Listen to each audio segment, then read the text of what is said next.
یہ ویڈیو ریاض الجنہ اور اس کے 7 ستون کے بارے میں ہے۔ ریاض الجنہ یعنی جنت کا ٹکڑا، آسان لفظ میں جنت کی جگہ، اور یہ مدینہ منورہ مسجد نبوی صلی اللہ علیہ وسلم کے اندرونی حصے میں واقع ہے۔ ریاض الجنہ نبی اکرم صلی اللہ علیہ وسلم کے حجر شریف اور ممبر کے درمیانی جگہ ریاض الجنہ کہلاتی ہے۔ حضرت ابو ہریرہ رضی اللہ تعالیٰ عنہ نبی کریم صلی اللہ علیہ وسلم کا ارشاد اکرامی نقل کرتے ہیں کہ میرے گھر اور ممبر کے درمیانی والی جگہ جنت کے باغیچوں میں سے ایک باغیچہ ہے، اور میرا ممبر قیامت کے دن حوض کوثر پر ہوگا۔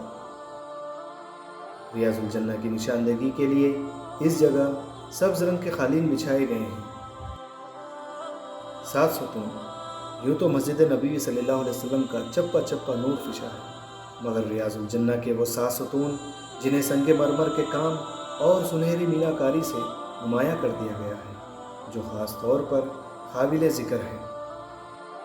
یہ ستون روضہ اکبر کی مغربی دیوار کے ساتھ سفید رنگ کے ذریعے ممتاز کیے گئے ہیں۔ یہ خاص ستون ہیں اور ان کے درمیانی جگہ جنت کا ٹکڑا ہے۔ اب ہم ان 7 ستون کے نام اور ان کی مختصر تفصیلات بیان کرتے ہیں۔ پہلا ستون، ستون حنانہ، یہ محراب النبی صلی اللہ علیہ وسلم کے قریب ہے۔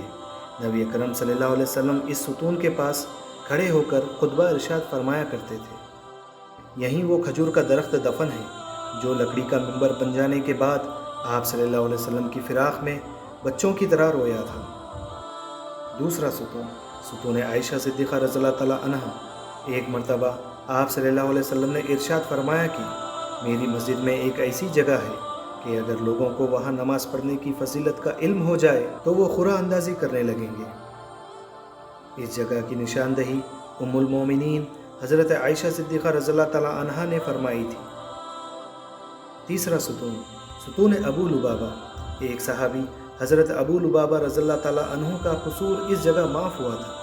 انہوں نے اپنے آپ کو اس ستون کے ساتھ باندھ لیا تھا۔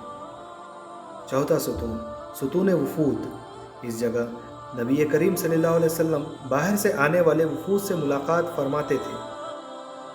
پانچواں ستون، ستون حرس، اس مقام پر حضرت علی رضی اللہ تعالیٰ عنہ اکثر نماز پڑھا کرتے تھے اور اسی جگہ بیٹھ کر سرکار دو عالم صلی اللہ علیہ وسلم کی پاسبانی کیا کرتے تھے۔ اس کو ستون علی بھی کہتے ہیں۔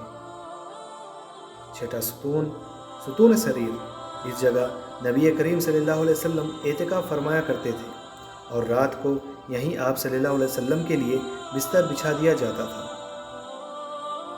ساتواں ستون، ستون تہجد، نبی کریم صلی اللہ علیہ وسلم اس جگہ تہجد کی نماز ادا فرمایا کرتے تھے۔ یہ تمام ستون مسجد کے اس حصے میں واقع ہے جو حضور اکرم صلی اللہ علیہ وسلم کے زمانے میں تھی۔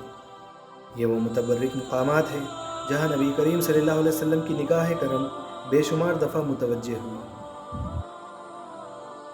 پیارے دوستو، آپ کو ہماری ویڈیو اچھی لگے تو اسے لائک، کامنٹ اور اپنے دوست و احباب کے ساتھ ضرور شیئر کریں، اور آپ کو مناسب لگے تو ہمارے چینل جسٹ وائب کو سبسکرائب بھی کریے اور ساتھ ہی بیل آئیکن پر کلک کریں تاکہ ہماری اگلی ویڈیو کی نوٹیفیکیشن آپ تک پہنچ سکے۔ جزاک اللہ، دعاؤں کی خاص گزارش۔ اللہ حافظ۔